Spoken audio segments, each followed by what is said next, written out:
Welcome to GK with Ritesh YouTube channel. आज हम देखेंगे वाईसीटी बुक में से फिजिक्स के प्रीवियस ईयर क्वेश्चंस। ये सभी क्वेश्चंस रेलवे के प्रीवियस ईयर क्वेश्चंस है, तो रेलवे के आने वाली सभी एग्जाम के लिए ये क्वेश्चंस मोस्ट इम्पॉर्टेंट है।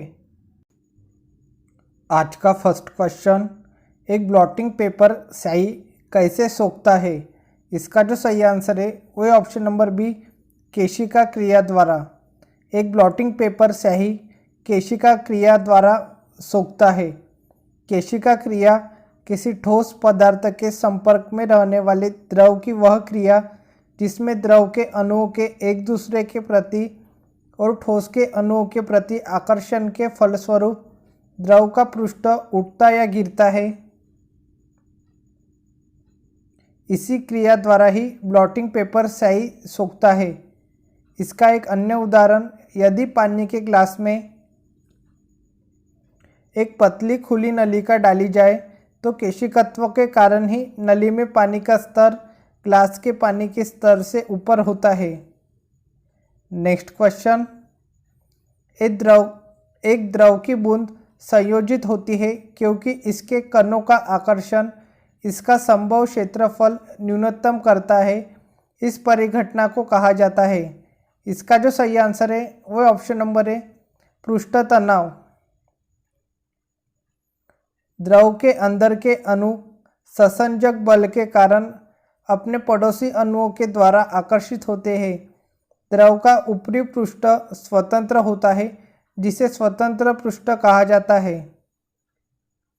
द्रव की स्वतंत्र पृष्ठ को उसके नीचे वाले अणु अपनी ओर खींचते हैं, जिसके कारण द्रव का स्वतंत्र पृष्ठ हमेशा तनाव में रहता है तथा उसमें कम से कम क्षेत्रफल प्राप्त करने की प्रवृत्ति होती है। द्रव के पृष्ठ का यह तनाव ही पृष्ठ तनाव कहलाता है। नेक्स्ट क्वेश्चन, जल की गिरती हुई बूंद किस गुणधर्म के कारण गोलाकार होती है? इसका जो सही आंसर है वह ऑप्शन नंबर है, जल का पृष्ठीय तनन के कारण। जल की गिरती हुई बूंद जल का पृष्ठीय तनन के कारण गोलाकार होती है। द्रव का बूंद या गिरती हुई बूंद का गोलाकार होना द्रव के अंदर पृष्ठ तनाव गुण के उपस्थित होने के कारण होता है।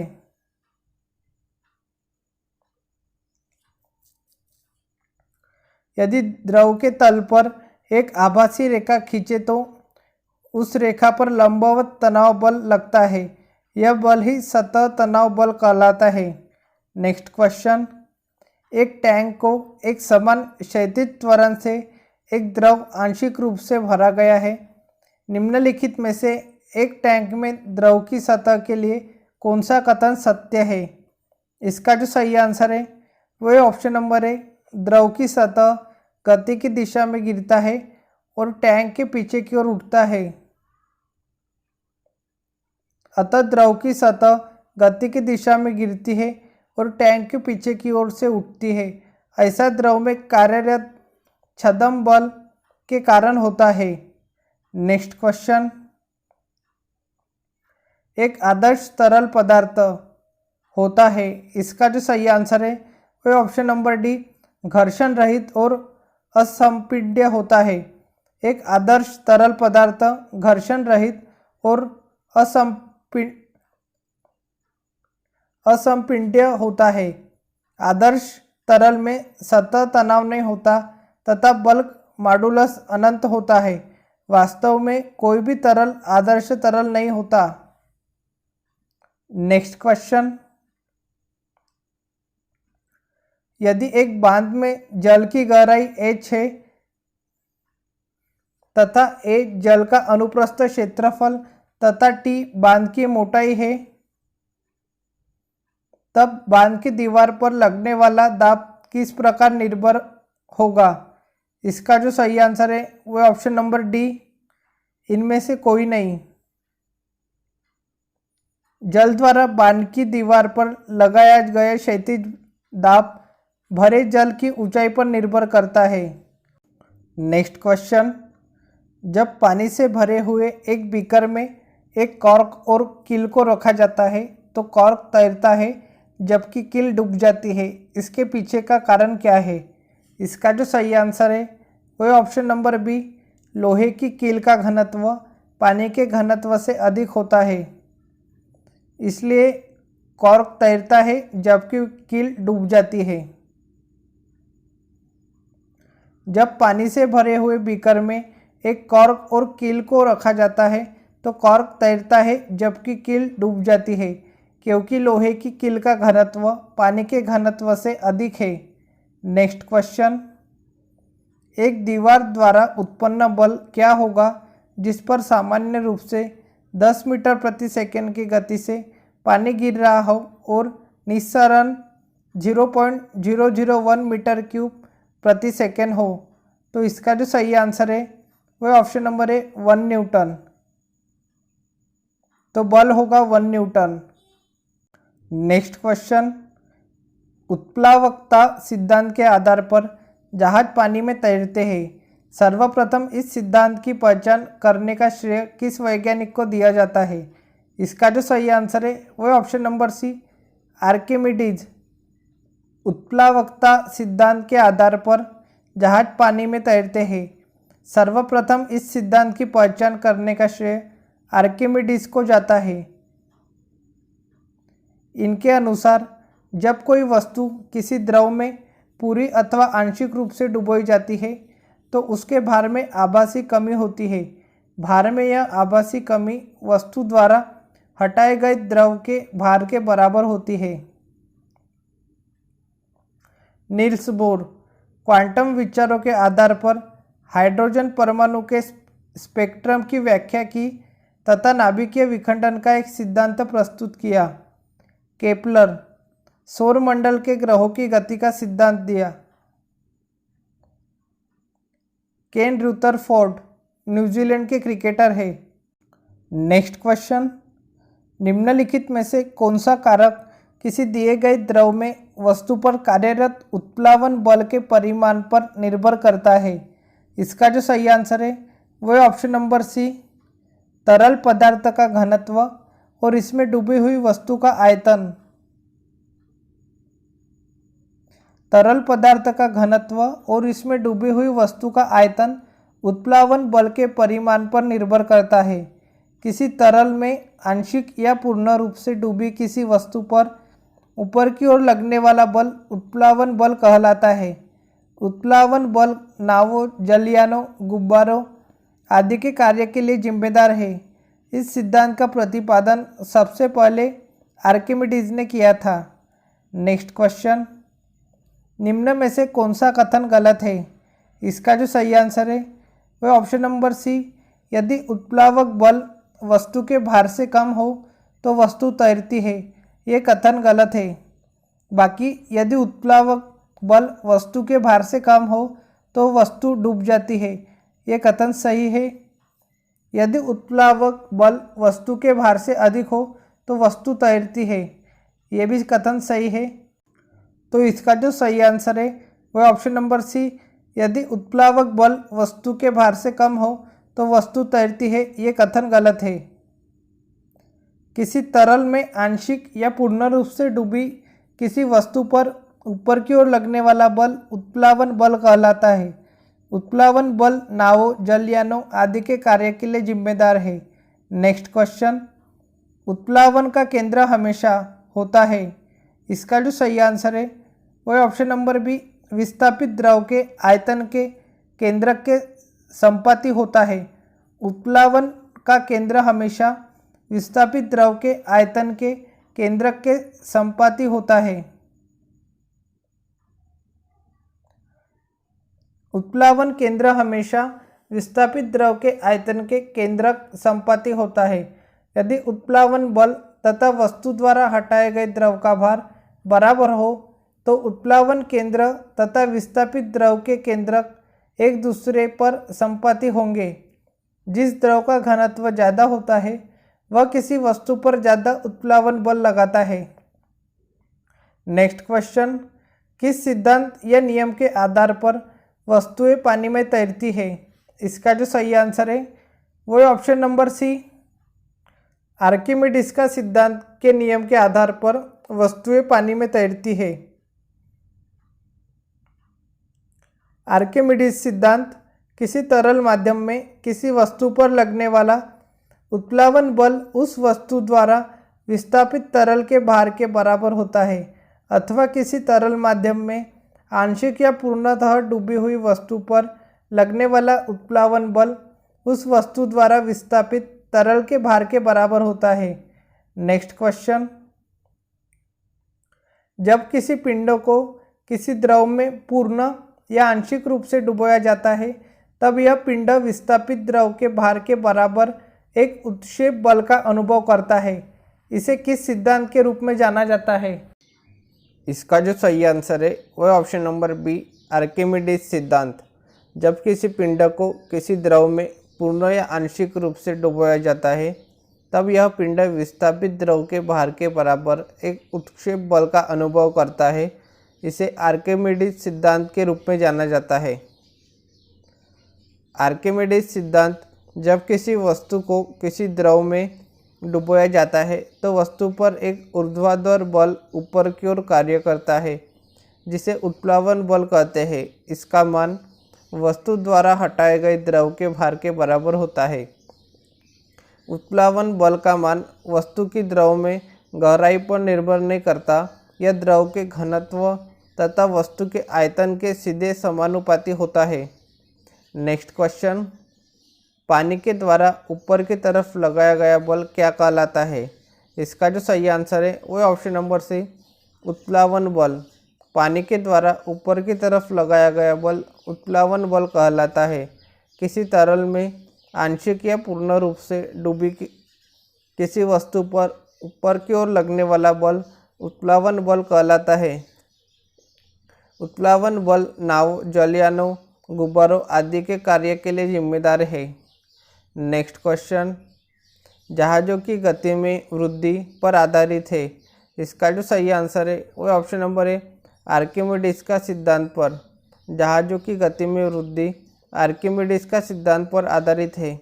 जहाज़ों की गति में वृद्धि आर्किमिडीज के सिद्धांत पर आधारित है। जब कोई वस्तु किसी द्रव में पूरी अथवा आंशिक रूप से डुबोई जाती है तो उसके भार में आभासी कमी होती है। भार में यह आभासी कमी वस्तु द्वारा हटाए गए द्रव के भार के बराबर होती है। इसे आर्किमिडीज सिद्धांत कहते हैं। फैराडे का नियम विद्युत परिपथ से संबंधित है। फ्लेमिंग राइट हैंड रूल प्रेरित विद्युत धारा से संबंधित है। न्यूटन के गति का दूसरा नियम, किसी वस्तु पर लगा बल उस वस्तु संवेग में परिवर्तन की दर के बराबर होता है। नेक्स्ट क्वेश्चन, ऊपरी प्रणोद और भार में प्रयुक्त होते हैं। इसका जो सही आंसर है वह ऑप्शन नंबर बी, विपरीत दिशा में। ऊपरी प्रणोद और भार विपरीत दिशा में प्रयुक्त होते हैं। किसी वस्तु की सतह पर लंबवत लगने वाले बल को प्रणोद कहते हैं। किसी वस्तु पर लगने वाला प्रणोद का परिमाण उस सतह के क्षेत्रफल पर निर्भर करता है जिस सतह से वस्तु संपर्क में रहती है। प्रणोद का एसआई मात्रक किलोग्राम मीटर प्रति सेकेंड स्क्वायर या न्यूटन होता है। ऊपरी प्रणोद ऊपर की दिशा में और भार नीचे की दिशा में प्रयुक्त होते हैं, जैसे रॉकेट का आगे की ओर बढ़ना। नेक्स्ट क्वेश्चन, किसी वस्तु के तरल पदार्थ पर रखने जाने से उत्पन्न ऊर्ध्वगामी दबाव को क्या कहते हैं? इसका जो सही आंसर है वह ऑप्शन नंबर है, बायोंट फोर्स। किसी वस्तु के तरल पदार्थ पर रखने जाने से उत्पन्न ऊर्ध्वगामी दबाव को उत्प्लावक बल, बायोंट फोर्स या उत्क्षेप कहते हैं। उत्प्लावक बल को उत्क्षेप बल भी कहते हैं। नेक्स्ट क्वेश्चन, एक डूबे हुए पिंड पर पानी द्वारा लगाए जाने वाले उत्प्लावन बल का दूसरा नाम क्या है? इसका जो सही आंसर है वह ऑप्शन नंबर बी, उत्क्षेप बल। एक डूबे हुए पिंड पर पानी द्वारा लगाए जाने वाले उत्प्लावन बल का दूसरा नाम उत्क्षेप बल है। नेक्स्ट क्वेश्चन, यदि आप एक ग्लास को पानी और बर्फ़ से पूरी तरह भरते हैं और बर्फ़ पूरी तरह गल जाती है तो क्या होगा? इसका जो सही आंसर है वह ऑप्शन नंबर सी, जल स्तर पूर्ववत रहेगा। जब एक गिलास को पानी और बर्फ़ से पूरी तरह भरते हैं और बर्फ़ पूरी तरह गल जाती है तब भी जल स्तर पूर्ववत पहले जैसा ही रहेगा, क्योंकि आर्किमिडीज के नियमानुसार बर्फ़ द्वारा उतना ही पानी विस्थापित किया जाएगा जितना उसका आयतन है। नेक्स्ट क्वेश्चन, यदि कोई वस्तु डूबती है तो वस्तु पर तरल द्वारा प्रयुक्त उत्क्षेप होगा। इसका जो सही आंसर है वह ऑप्शन नंबर सी, वस्तु के भार से कम। यदि कोई वस्तु डूबती है तो वस्तु पर तरल द्वारा प्रयुक्त उत्क्षेप वस्तु के भार से कम होगा। यदि वस्तु का भार उत्प्लावन बल से अधिक हो तो वस्तु द्रव में डूब जाएगी। ऐसा तब होता है जब वस्तु के पदार्थ का घनत्व द्रव के घनत्व से अधिक होता है। यदि वस्तु का भार हटाए गए द्रव के भार के बराबर हो तो वस्तु द्रव में पूरी तरह डूबी हुई तैरती रहेगी, क्योंकि परिणामी बल शून्य होगा। यदि महत्तम उत्प्लावन बल वस्तु के भार से अधिक है तो वस्तु द्रव में तैरती रहेगी। नेक्स्ट क्वेश्चन, उत्क्षेप बल और भार कार्य करते हैं। इसका जो सही आंसर है वह ऑप्शन नंबर बी, विपरीत दिशाओं में। उत्क्षेप बल और भार विपरीत दिशाओं में कार्य करते हैं। नेक्स्ट क्वेश्चन, किसी तल के लंबवत कार्य करने वाला बल क्या कहलाता है। इसका जो सही आंसर है वह ऑप्शन नंबर है, उत्क्षेप बल। किसी तल के लंबवत कार्य करने वाला बल उत्क्षेप बल कहलाता है। किसी तल के लंबवत कार्य करने वाला बल को उत्क्षेप बल कहते हैं। द्रव का वह गुण जिसके कारण वह वस्तुओं पर ऊपर की ओर एक बल लगाता है उसे उत्प्लावक बल कहते हैं। यह बल वस्तुओं द्वारा हटाए गए द्रव के गुरुत्व केंद्र पर कार्य करता है, जिसे उत्प्लावक केंद्र कहते हैं। इसका अध्ययन सर्वप्रथम आर्किमिडीज ने किया था। आर्किमिडीज का सिद्धांत, जब कोई वस्तु किसी द्रव में पूरी अथवा आंशिक रूप से डुबोई जाती है तो उसके भार में कमी का आभास होता है। भार में यह आभासी कमी वस्तु द्वारा हटाए गए द्रव के भार के बराबर होती है। नेक्स्ट क्वेश्चन, जब किसी वस्तु को पानी में डुबोया जाता है तो उस पर ऊपरी बल कार्य करता है। इस बल को क्या कहा जाता है। इसका जो सही आंसर है वह ऑप्शन नंबर बी, उत्प्लावक बल। जब किसी वस्तु को पानी में डुबोया जाता है तो उस पर ऊपरी बल कार्य करता है। इस बल को उत्प्लावक बल कहा जाता है। किसी तरल पदार्थ में आंशिक या पूर्ण रूप से डूबी किसी वस्तु पर ऊपर की ओर लगने वाला बल उत्प्लावक बल कहलाता है। नेक्स्ट क्वेश्चन, निम्न में से क्या आर्किमिडीज के सिद्धांत पर आधारित नहीं है। इसका जो सही आंसर है वह option number D, odometer. Odometer Archimedes के सिद्धांत पर आधारित नहीं है। शेष सभी आर्किमिडीज के सिद्धांत पर आधारित है। आर्किमिडीज सिद्धांत के अनुसार किसी तरल माध्यम में किसी वस्तु पर लगने वाला उत्प्लावन बल उस वस्तु द्वारा विस्थापित तरल के भार के बराबर होता है। नेक्स्ट क्वेश्चन, यदि कोई वस्तु तैरती है तो वस्तु पर जल द्वारा लगाया जाने वाला उत्क्षेप बल होगा। इसका जो सही आंसर है वह ऑप्शन नंबर सी, वस्तु के भार के बराबर होगा। यदि कोई वस्तु तैरती है तो वस्तु पर जल द्वारा लगाया जाने वाला उत्क्षेप बल वस्तु के भार के बराबर होगा। द्रव का वह गुण जिसके कारण वह उस द्रव में आंशिक या पूर्ण रूप से डूबी किसी वस्तु पर ऊपर की ओर एक बल लगाता है उसे उत्क्षेप या उत्प्लावन बल कहते हैं। यह बल वस्तुओं द्वारा हटाए गए द्रव के गुरुत्व केंद्र पर कार्य करता है, जिसे उत्प्लावक केंद्र कहते हैं। यदि कोई वस्तु किसी द्रव में तैरती है तो वस्तु पर द्रव या जल के द्वारा लगाया जाने वाला उत्क्षेप बल उस वस्तु के भार के बराबर होता है। इस सिद्धांत का प्रतिपादन सर्वप्रथम आर्किमिडीज ने किया था। नेक्स्ट क्वेश्चन, जब एक पिंड को किसी तरल में पूरी तरह से या आंशिक रूप से डुबाया जाता है तब उस पर ऊर्ध्व दिशा में एक बल प्रयुक्त होता है जो उस पिंड द्वारा विस्थापित किए गए तरल के भार के बराबर होता है। यह नियम द्वारा स्पष्ट होता है। इसका जो सही आंसर है वह ऑप्शन नंबर है, वह आर्किमिडीज का सिद्धांत। आर्किमिडीज के सिद्धांत के अनुसार जब कोई वस्तु किसी द्रव में पूर्ण अथवा आंशिक रूप से डुबोई जाती है तो उसके भार में कमी प्रतीत होती है। वस्तु के भार में यह आभासी कमी वस्तु द्वारा हटाए गए द्रव के भार के बराबर होती है। द्रव में वस्तु के भार में आभासी कमी इज इक्वल्स टू वस्तु द्वारा हटाए गए द्रव का भार इज इक्वल्स टू उत्प्लावन बल होता है। नेक्स्ट क्वेश्चन, उत्प्लावन बल का परिमाण तरल के पर निर्भर करता है। इसका जो सही आंसर है वो ऑप्शन नंबर बी, घनत्व पर। उत्प्लावन बल का परिमाण तरल के घनत्व पर निर्भर करता है।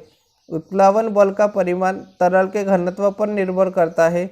जब किसी वस्तु को किसी द्रव में डुबाया जाता है तो द्रव द्वारा वस्तु पर ऊपर की ओर एक बल लगता है जिसे उत्क्षेप या उत्प्लावन बल कहते हैं। उत्प्लावन बल तरल के घनत्व के समानुपाती होता है। नेक्स्ट क्वेश्चन, उत्प्लावन बल का द्रव के घनत्व और आयतन पर निर्भर करता है। इसका जो सही आंसर है वो ऑप्शन नंबर बी, परिमाण। उत्प्लावन बल का परिमाण द्रव के घनत्व और आयतन पर निर्भर करता है। नेक्स्ट क्वेश्चन, दबाव को से मापा जाता है। इसका जो सही आंसर है वो ऑप्शन नंबर सी, बल एवं क्षेत्रफल से। दबाव को बल एवं क्षेत्रफल से मापा जाता है। दाब इज इक्वल्स टू होता है बल अपॉन क्षेत्रफल। दाब का मात्रक पास्कल या न्यूटन प्रति मीटर स्क्वायर होता है। नेक्स्ट क्वेश्चन, किसी लगाए गए बल के लिए यदि क्षेत्रफल कम है तो दाब होगा। इसका जो सही आंसर है वो ऑप्शन नंबर सी, अधिक। किसी लगाए गए बल के लिए यदि क्षेत्रफल कम है तो दाब अधिक होगा। किसी सतह के इकाई क्षेत्रफल पर लगने वाले अभिलंब बल को दाब कहते हैं। अतः क्षेत्रफल जितना अधिक होगा दाब उतना ही कम होगा और क्षेत्रफल जितना कम होगा दाब उतना ही अधिक होगा। दाब इकाई न्यूटन प्रति वर्ग मीटर है जिसे पास्कल भी कहते हैं। नेक्स्ट क्वेश्चन, निम्नलिखित में से दाब का विमा सूत्र क्या है। इसका जो सही आंसर है वो है option number B, ml inverse T⁻⁻²। यह दाब का विमा सूत्र है। नेक्स्ट क्वेश्चन, दाब को के रूप में परिभाषित किया गया है। इसका जो सही आंसर है प्रणोत प्रति इकाई क्षेत्रफल के रूप में। दाब को प्रणोत प्रति इकाई क्षेत्रफल के रूप में परिभाषित किया गया है। किसी सतह के इकाई क्षेत्रफल पर लगने वाले अभिलंब बल को दाब कहते हैं। इसकी इकाई न्यूटन प्रति वर्ग मीटर होती है। दाब एक अदिश राशि है। इसकी एसआई इकाई पास्कल है। नेक्स्ट क्वेश्चन, यदि हम किसी दिए गए बल के क्षेत्र को बढ़ाते हैं तो इसमें दाब प्रति इकाई रहता है। इसका जो सही आंसर है वह ऑप्शन नंबर सी, कम हो जाता है। यदि हम किसी दिए गए बल के क्षेत्र को बढ़ाते हैं तो इससे दाब कम हो जाता है। किसी सतह के एकांक क्षेत्रफल पर लगने वाले बल को दाब कहते हैं। जिस वस्तु का क्षेत्रफल जितना कम होता है वह उस सतह पर उतना ही अधिक दाब डालती है। अर्थात हम कह सकते हैं कि यदि किसी सतह या वस्तु के क्षेत्रफल को बढ़ाते हैं तो उस सतह पर दाब कम पड़ेगा। नेक्स्ट क्वेश्चन, जैसे ही एक तरल पदार्थ की मुक्त सतह से गहराई बढ़ती है तरल द्वारा डाला गया दबाव हो जाता है। इसका जो सही आंसर है वह ऑप्शन नंबर सी, बढ़ जाता है। जैसे ही एक तरल पदार्थ की मुक्त सतह से गहराई बढ़ती है तरल द्वारा डाला गया दबाव बढ़ जाता है। नेक्स्ट क्वेश्चन, एक वेक्टर राशि में परिमाण और दिशा दोनों होते हैं जबकि अदिश राशि में केवल परिमाण होता है और दिशा नहीं होती। निम्नलिखित में से अदिश राशि कौन सी है। इसका जो सही आंसर है वह ऑप्शन नंबर है, दाब। दाब एक अदिश राशि है क्योंकि इसमें परिमाण तो पाया जाता है परंतु दिशा नहीं होती। जबकि बल, विस्थापन और संवेग में सभी सदिश राशि है क्योंकि इनमें दिशा व परिमाण दोनों होता है। नेक्स्ट क्वेश्चन, जैसे ही एक तरल पदार्थ की मुक्त सतह से गहराई कम होती है तरल द्वारा डाला गया दबाव हो जाता है। इसका जो सही आंसर है वह ऑप्शन नंबर सी, कम हो जाता है। जैसे ही एक तरल पदार्थ की मुक्त सतह से गहराई कम होती है तरल द्वारा डाला गया दबाव कम हो जाता है। द्रव दाब के नियम के अनुसार द्रव के भीतर किसी बिंदु पर दाब स्वतंत्र तल से बिंदु की गहराई के अनुक्रमानुपाती होता है। जैसे ही तरल पदार्थ की मुक्त सतह से गहराई कम होती है, तरल द्वारा डाला गया दबाव कम हो जाता है। नेक्स्ट क्वेश्चन, में वृद्धि के साथ एक ठोस द्वारा डाले गए दबाव में कमी आती है। इसका जो सही आंसर है वो ऑप्शन नंबर बी, क्षेत्रफल। क्षेत्रफल में वृद्धि के साथ एक ठोस द्वारा डाले गए दबाव में कमी आती है। नेक्स्ट क्वेश्चन, थ्रस्ट प्रति इकाई क्षेत्र को क्या कहा जाता है? इसका जो सही आंसर है वो ऑप्शन नंबर सी, दाब। थ्रस्ट प्रति इकाई क्षेत्र को दाब कहा जाता है, अर्थात किसी सतह के एकांक क्षेत्रफल पर लगने वाले बल को दाब कहते हैं। यदि एक क्षेत्रफल के क्षेत्र पर लगने वाला बल F है तो दाब होगा F/A। इसका SI मात्रक न्यूटन प्रति मीटर स्क्वायर या पास्कल होता है। नेक्स्ट क्वेश्चन, दाब होता है, इसका जो सही आंसर है वो ऑप्शन नंबर डी, उत्क्षेप अपॉन क्षेत्रफल। यदि किसी सतह पर उसके लंबवत कोई बल लग रहा हो तो कहा जाता है कि सतह पर दाब लग रहा है। पृष्ठ या सतह पर लगने वाला दाब उस पर आरोपित बल तथा पृष्ठ के क्षेत्रफल के अनुपात के बराबर होता है। अतः एकांक क्षेत्रफल पर कार्यरत बल दाब कहलाता है। यह एक अदिश राशि है। दाब पृष्ठ के लंबवत बल बटा पृष्ठ का क्षेत्रफल होता है। नेक्स्ट क्वेश्चन, निम्न में से कौन सी एक वेक्टर मात्रा नहीं है? इसका जो सही आंसर है वो ऑप्शन नंबर सी, विद्युत प्रवाह। विद्युत प्रवाह एक वेक्टर मात्रा नहीं है। जिस भौतिक राशि में मात्रा तथा दिशा दोनों निहित होते हैं उन्हें सदिश राशि कहते हैं, जैसे वेग, बल, संवेग इत्यादि। जिन राशियों में सिर्फ परिमाण होता है उन्हें अदिश राशि कहते हैं, जैसे चाल, दूरी, द्रव्यमान, आयतन इत्यादि। नेक्स्ट क्वेश्चन, ऊंचाई पर उड़ते हुए विमान के कैबिन के अंदर का दबाव होता है। इसका जो सही आंसर है वो है ऑप्शन नंबर सी, बाहर की तुलना में अधिक। ऊंचाई पर उड़ते हुए विमान के कैबिन के अंदर का दबाव बाहर की तुलना में अधिक होता है। ऊंचाई पर उड़ते हुए विमान के कैबिन के अंदर का दबाव बाहर के दबाव की तुलना में अधिक होता है। रॉकेट के भीतर एक कक्षा में ठोस या तरल ईंधन को ऑक्सीजन की उपस्थिति में जलाया जाता है, जिसे उच्च दाब पर गैस उत्पन्न होती है। सोनोग्राफी, अल्ट्रासोनोग्राफी चिकित्सीय निदान का एक महत्वपूर्ण साधन है। रेडियोग्राफी, विकिरण चित्रण चिकित्सा प्रतिबिंब तकनीक है। कार्डियोग्राफी, ECG हृदय कार्य मापन के लिए प्रयोग करते हैं। नेक्स्ट क्वेश्चन, एक निश्चित तापमान पर वायु का दबाव के अनुपातिक होता है। इसका जो सही आंसर है वह ऑप्शन नंबर ए, घनत्व के अनुपातिक होता है। एक निश्चित तापमान पर वायु का दबाव घनत्व के अनुपातिक होता है। ध्यातव्य है कि वायु दाब ऊंचाई बढ़ने के साथ साथ कम हो जाता है, जबकि तापमान बढ़ने के साथ साथ घटता जाता है। वायु दाब को बैरोमीटर द्वारा मापा जाता है। नेक्स्ट क्वेश्चन, पानी का घनत्व क्या है? इसका जो सही आंसर है वह 1000 किलो प्रति घन मीटर। पानी का घनत्व 1000 किलो प्रति घन मीटर है। जल का घनत्व 1000 kg प्रति मीटर क्यूब होता है। जल पृथ्वी की सतह पर सर्वाधिक मात्रा में पाया जाने वाला अणु है, जो इस ग्रह की सतह के 70% का गठन करता है। आमतौर पर मानव शरीर में जल की मात्रा 55 से 78% होती है। नेक्स्ट क्वेश्चन, मास प्रति यूनिट वॉल्यूम क्या है? इसका जो सही आंसर है वो ऑप्शन नंबर सी, घनत्व। मास प्रति यूनिट वॉल्यूम घनत्व है।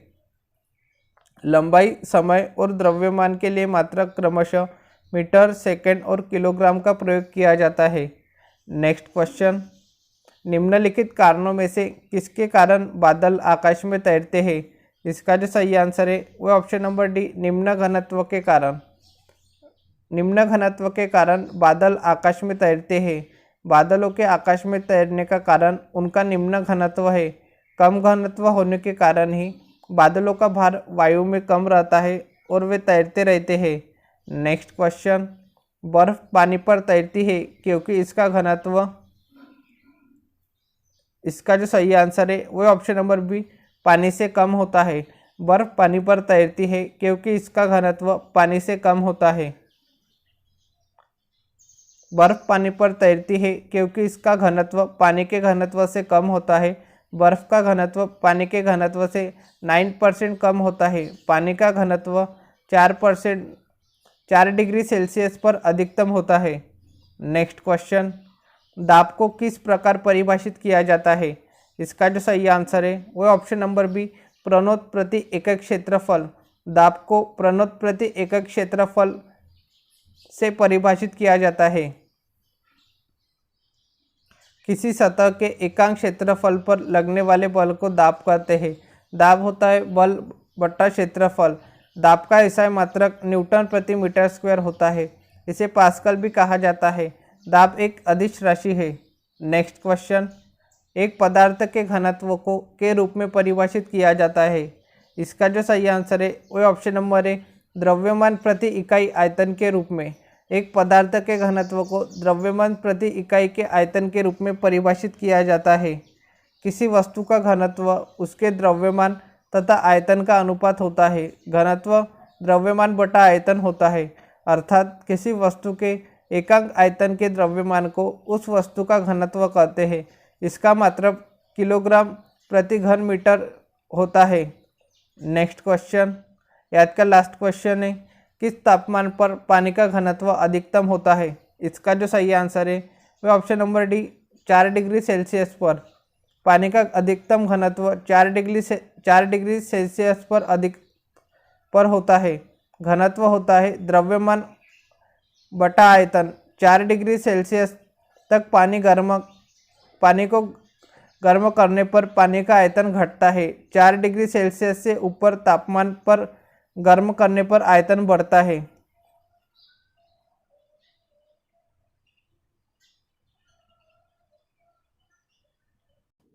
आज के लिए इतना ही, मिलते हैं नेक्स्ट वीडियो में। Thank you for watching.